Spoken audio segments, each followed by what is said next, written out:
Hello everybody, thank you for joining us. Today we'll be showing you a quick sketch of hand skin. So we are exploring how the skin of a hand looks at a particular angle in this case. So when we are speaking about skin, it's either this or this. So this is the part that is more inquired about, or I guess which is could be more concerning when it comes to the skin. So what we will just do is just put down a standard hand quickly, and you could even Google images, because I checked this particular image out on Google, and I felt that it's something that could really help in practicing drawing skin. So that is the this part of the hand right here. So you could actually start with an oval. You could come down with a bell shape like that for that's the palm of the hand, and then you could go 1, 2, 3, 4 for the fingers. There's a little bit of foreshortening, just a little bit, and we will come to that in a moment as we go along at our pace. And there's thumb, the curvature around the butt of the hand, and we go into our smallest finger. You could do the sausage format if you like, so it's like 1, 2, 3, and similarly 1, 2, and 3. You just have to like watch the size. So this has to be the smallest, because these are the tips. And then index finger 1, 2, and 3. Okay, so we have something looking like a hand there.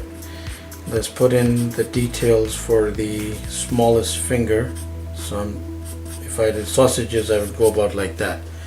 And then there's a little skin in between going into this finger.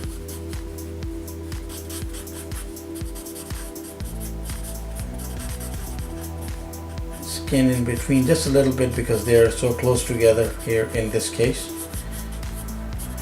So not too much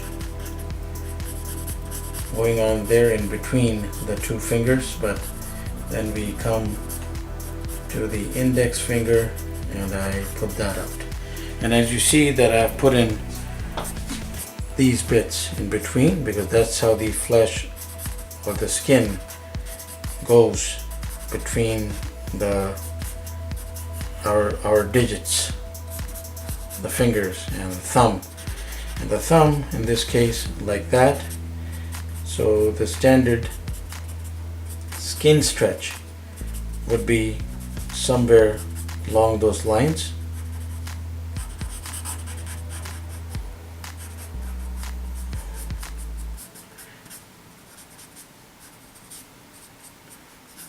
And it's really very always fascinating how they intertwine.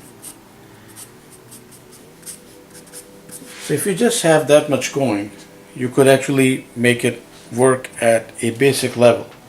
But now what we are going to do is, so let's say this finger here, if we were to stretch it any further, and if we stretch it in the sense that there's more foreshortening, of course these fingers would also move in proximity to this. So this would like stretch and come somewhere closer, and this one would come somewhere around here.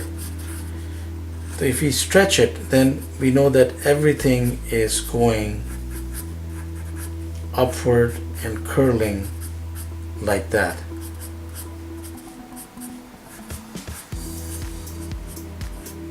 And for that matter, if you like curl, like let's say that you stretch this index finger out won't make too much difference because this is pretty much outstretched already.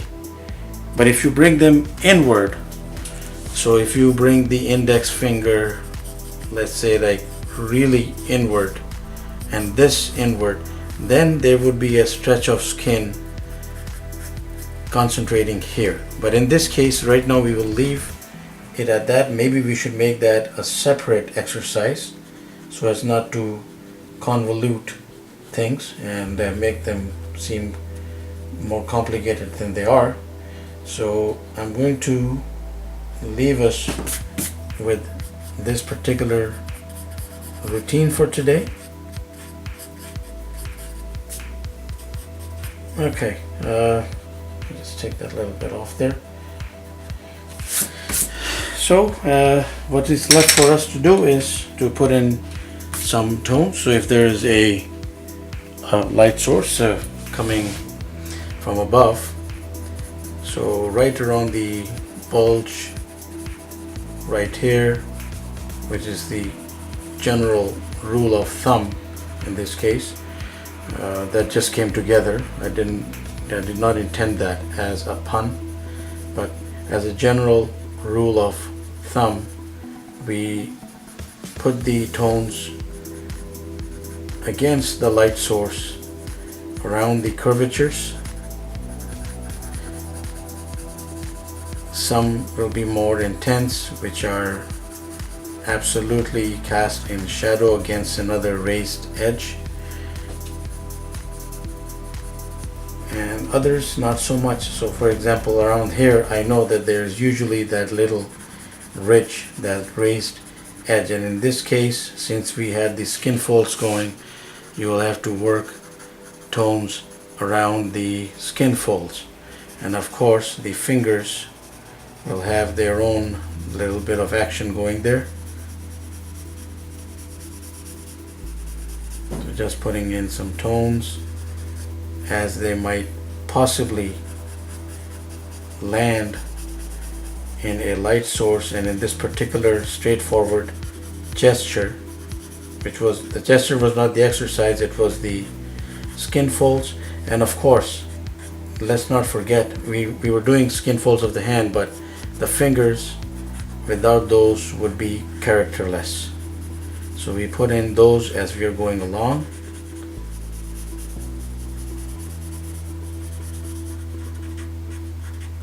And I think it will come together just nicely enough for us to make it work. A little bit of indent there always, unless the palm is outstretched. And of course around this bulge we will definitely have some tones going as well.